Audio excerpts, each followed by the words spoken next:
With Larian's new Divinity title up and coming, it felt like it was time to do a little bit of diving into the other Divinity games. So this video is a little bit of experiment here on building a character within the DOS2 systems, and this one is going to be a little bit funky because it does not have some of the flexibility and some of the really helpful mods that BG3 does, so just bear with me while we do this. Since this is the first time we're trying this in DOS2, we are going to start with something easy. We're going to use Elsa from Frozen as our guinea pig. So for those of you who are familiar with BG3 but not DOS 1 or 2, this is going to look a little bit wonky, but I'll explain as we go. On the character creation screen, similar to BG3, you have to choose your origin. So are you playing one of the origin characters, like this one here, the Red Prince, or are you doing custom? So after you scroll through all of the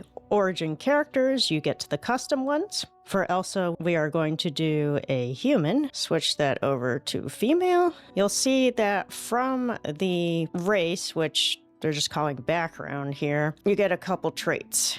So as a human, you get encourage allies around you, increasing their primary attributes, and Dome of Protection, which creates a magical field that restores magic and physical armor and increases elemental resistances on allies in an area. You also get these two talents, and talents will be covered later. Ingenious, which gives you a 5% bonus critical chance and a 10% extra critical multiplier, and Thrifty, which gives you a +1 to bartering. And then you need to choose your class, or what they're calling a build preset here. Now, there are mods for this game within the Steam Workshop, so pretty easy to use. That could make this build even more flavorful and appropriate for Elsa, but just to keep things simple, we're not going to use mods this time. So the class that we're going to choose from the available presets is called the Enchanter, which it's essentially a type of wizard. And the Enchanter starts with 3 spells. Rain, create a spreading water surface which douses fires and sets the wet status on characters in the area. Hail Strike, icicles fall from the sky, chilling characters and dealing 6 to 7 water damage. They create ice surfaces when they are hit, or where they are hit, excuse me. Nope, that wasn't right either. They create ice surfaces where they hit the ground. And Electric Discharge, an electrical jolt deals 10 to 11 air damage to target character, sets status shocked. Obviously, that third spell there is not applicable for this kind of build, but that's okay, because we will be able to change it when we get to this section. But first, appearance. For the skin color, we're going for something very pale, so we are looking for alabaster. For the face, we're going to go with face 7, which I felt was the closest, although those eyes are not nearly big enough. Hairstyle is going to be number 17, kind of sort of similar. Hair color is going to be Weaver, so a very, very pale blonde, almost white. And then for the voice, none of them really sound like her. I'm just gonna choose Scholar. All right, now we go over to preset, and this is where we have control over stats, ability points, and skills, aka spells. So we can change out this Electric Discharge for something that makes more sense. So first you've got the attribute points. This is probably the part that looks the closest to BG3, although it is slightly different. You have your strength, finesse, which is basically dexterity, intelligence, constitution, and then here's where it switches up. You have memory, which affects the amount of memory slots, which has to do with learning skills or spells. And then you have wits, which affects your critical chance, initiative, and ability to detect traps and find hidden treasures. A little bit different from the BG3 setup here. You can stick with what they've given you as a preset, or you can change it up. For this build, I am going to take a point out of Constitution and put it into Memory instead. I feel like that is more important to the Elsa build, being able to learn more skills. And we're going to be keeping the 2 points in Intelligence because the majority of the damage she would be dealing would be intelligence based. Next we have ability points, and I can see how that would get a little bit confusing. Ability points is often interchangeable for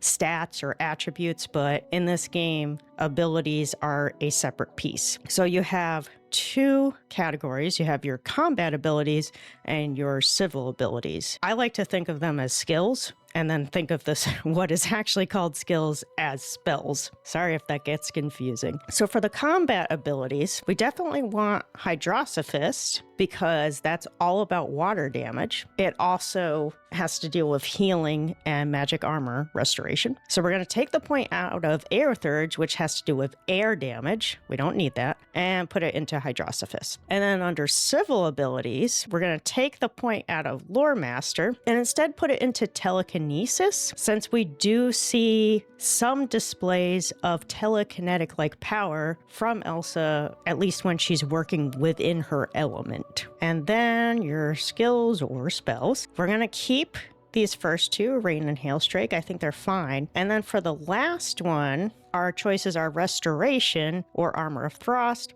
Armor of Frost seems pretty appropriate, so we're going to choose that one. And those will be our starting spells. Now on the next tab, these are called talents. And they're essentially the same as feats. They're just these extras, these bonuses. She already has Ingenious and Thrifty from being human, so that's why those are grayed out. So what we want for this build is one called Ice King. So we're going to take it out of Far Out Man, and we're going to find Ice King. Oh, here it is, Ice King. A character with Ice King has an extra 15% water resistance, but takes a 15% penalty to fire resistance. Additionally, maximum water resistance is rated by 10. Out of the ones available, this one is the most on theme for an Elsa build. Next is the tags. The tags are essentially descriptors of the character, and they can have an influence on dialogue choices available to you. So the tags we're going to use for Elsa are Mystic and Noble. Noble, pretty obvious. Elsa was a princess. She was noble born. Mystic, because of her tie-in with magic, and that's really the only tag here that is related to having a tie or a connection to magic, so we're using that. The last section here is instrument, and since Elsa does not play an instrument, I mean, she sings, but doesn't play an instrument, just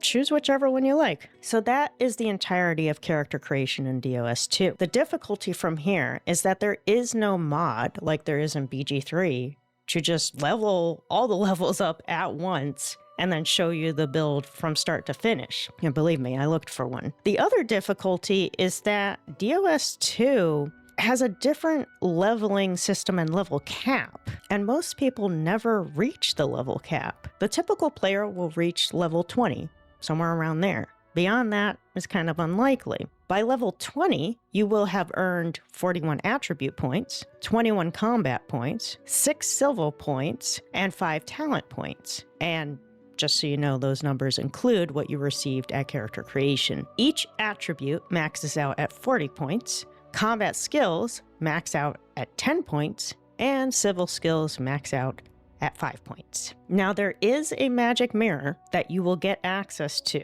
later in the game, and that mirror does allow you to do a certain amount of respecking. However, you cannot change your character's race, you cannot change their gender, and you cannot change their tags. Because of these limitations, I think it makes more sense to, beyond the initial character creation, give you areas of focus for the rest of the build. So when it comes to your attributes, your primary areas of focus should continue to be intelligence, because of the types of spells she uses, and memory, because memory allows you to learn more. Secondarily, you could add to wits, which, as a reminder, has to do with critical chance, initiative, and ability to detect traps and find hidden treasures. In regards to combat skills, you should continue to have Hydrosophist as your primary focus. However, you should also put some points into summoning, since Elsa is known to create some summons of her own, and maybe a little bit into Scoundrel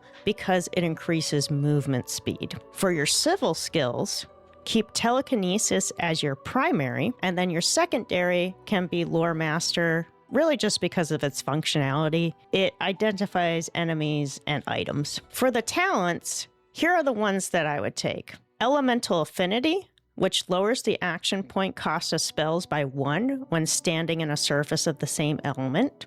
So if you're standing in water, then your Hydrosophist spells are going to cost 1 less. Far Out Man, which increases the range of skills and scrolls by 2 meters. Hothead, which grants an extra 10% critical chance and 10% more accuracy when you're at maximum vitality. Mnemonic, which gives you 3 extra points in your memory attribute. And remember, memory has to do with learning spells. And my favorite, Pet Pal, which enables you to talk to animals. And although we don't see Elsa at any point speaking in barks or anything, we know that she has some ability.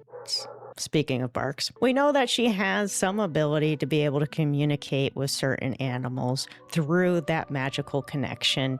And really, this is just like the most useful talent, I think, in the whole game. And that's pretty much it for building Elsa within Divinity Original Sin 2. I know this is a really weird way of doing a build, definitely not as clean and functional as the BG3 ones, but hopefully this is something that is still helpful for getting you started on creating a character and giving you some guidance on how to handle the remainder of the build as you play the game. If you feel like this was helpful, let me know in the comments so that I know if I should attempt this again with maybe a slightly more complex character. If you think that, you know what, it's just not working for this game, it's too complicated, that's fine.